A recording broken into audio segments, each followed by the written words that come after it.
ബലാത്സംഗ കേസിൽ പ്രതിയായ നടൻ സിദ്ദിഖ് ഉടൻ അന്വേഷണ സംഘത്തിന് മുന്നിൽ ഹാജരാകും. നോട്ടീസ് ലഭിച്ചാൽ ഹാജരാകാനാണ് തീരുമാനം. എന്നാൽ സുപ്രീം കോടതിയിൽ നിന്ന് അന്തിമ ഉത്തരവ് വരുന്നതിന് മുൻപ് ചോദ്യം ചെയ്യൽ പൂർത്തിയാക്കിയാൽ തിരിച്ചടിയാകുമെന്നാണ് SITയുടെ വിലയിരുത്തൽ.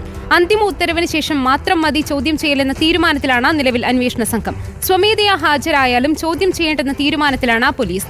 അലി അക്ബർ ഷായുണ്ട് വിശദാംശങ്ങളുമായി. അലി, ഈ ബലാത്സംഗ കേസിൽ ഏതായാലും സിദ്ദിഖ് ഉടൻ അന്വേഷണ സംഘത്തിന് മുന്നിൽ ഹാജരാകുമെന്നറിയുന്നു.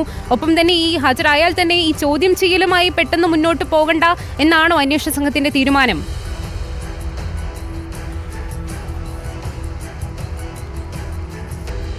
ഈ ബലാത്സംഗ കേസുമായി ബന്ധപ്പെട്ട് അന്വേഷണ സംഘത്തിന് മുന്നിൽ സിദ്ദിഖ് ഹാജരാകുമെന്ന് കഴിഞ്ഞ ദിവസം തന്നെ നമ്മൾ സിദ്ദിഖിന്റെ അഭിഭാഷകനോട് സംസാരിക്കുമ്പോൾ അദ്ദേഹവും വ്യക്തമാക്കിയിരുന്നു. പക്ഷേ അന്വേഷണ സംഘത്തിന്റെ നിലവിലെ നിലപാട് എന്ന് പറയുന്നത് ധൃതി പിടിച്ചുള്ള ഒരു നടപടിക്രമങ്ങളിലേക്ക് കടക്കേണ്ടതില്ല എന്നതാണ്.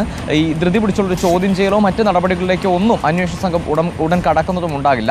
നമ്മൾ അഭിഭാഷകനോട് കഴിഞ്ഞ ദിവസം സംസാരിച്ചപ്പോൾ അദ്ദേഹം പറഞ്ഞത് നോട്ടീസ് ലഭിക്കാൻ വേണ്ടി കാത്തിരിക്കുകയാണ്. നോട്ടീസ് ലഭിച്ചാൽ ഉടൻ തന്നെ സിദ്ദിഖ് അന്വേഷണ സംഘത്തിന് മുന്നിൽ എത്തുമെന്നാണ്. ഇനി നോട്ടീസ് ലഭിക്കാത്ത സാഹചര്യം ഉണ്ടായാൽ സ്വമേധയാ ഹാജരാകാനുള്ള സാധ്യതയും അദ്ദേഹം പറഞ്ഞിരുന്നു. അന്വേഷണ സംഘത്തിന്റെ നിലപാടനുസരിച്ച് അത്തരത്തിലൊരു സ്വമേധയാ ഹാജരാകൽ ഉണ്ടാവുകയാണെങ്കിൽ പോലും ചോദ്യം ചെയ്യൽ ഉൾപ്പെടെയുള്ള നടപടികളിലേക്ക് കടക്കേണ്ടതില്ല എന്നാണ്. ഈ 2 ആഴ്ചത്തെ സാവകാശമാണ് സുപ്രീം കോടതിയിൽ നിന്നും സിദ്ദിഖിന് ലഭിച്ചിരുന്നത്.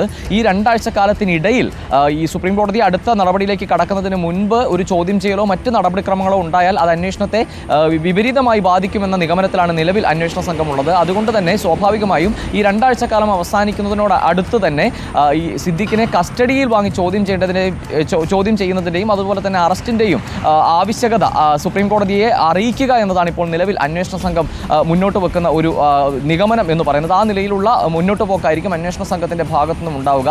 ഇന്നലെ ഒക്ടോബർ 2 ആയതുകൊണ്ട് തന്നെയാണ് സിദ്ദിഖ് അന്വേഷണ സംഘത്തിന് മുന്നിൽ എത്താതിരുന്നത്. മുഴുവൻ സമയവും ആലുവയിലെ വീട്ടിൽ തന്നെയായിരുന്നു സിദ്ദിഖ് തുടർന്നിരുന്നത്.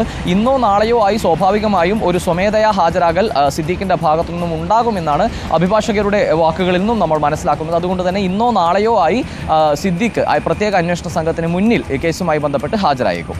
ശരി, വ്യക്തമാണ്. അലി അക്ബർ ഷായാണ് വിശദാംശങ്ങൾ നൽകിയത്.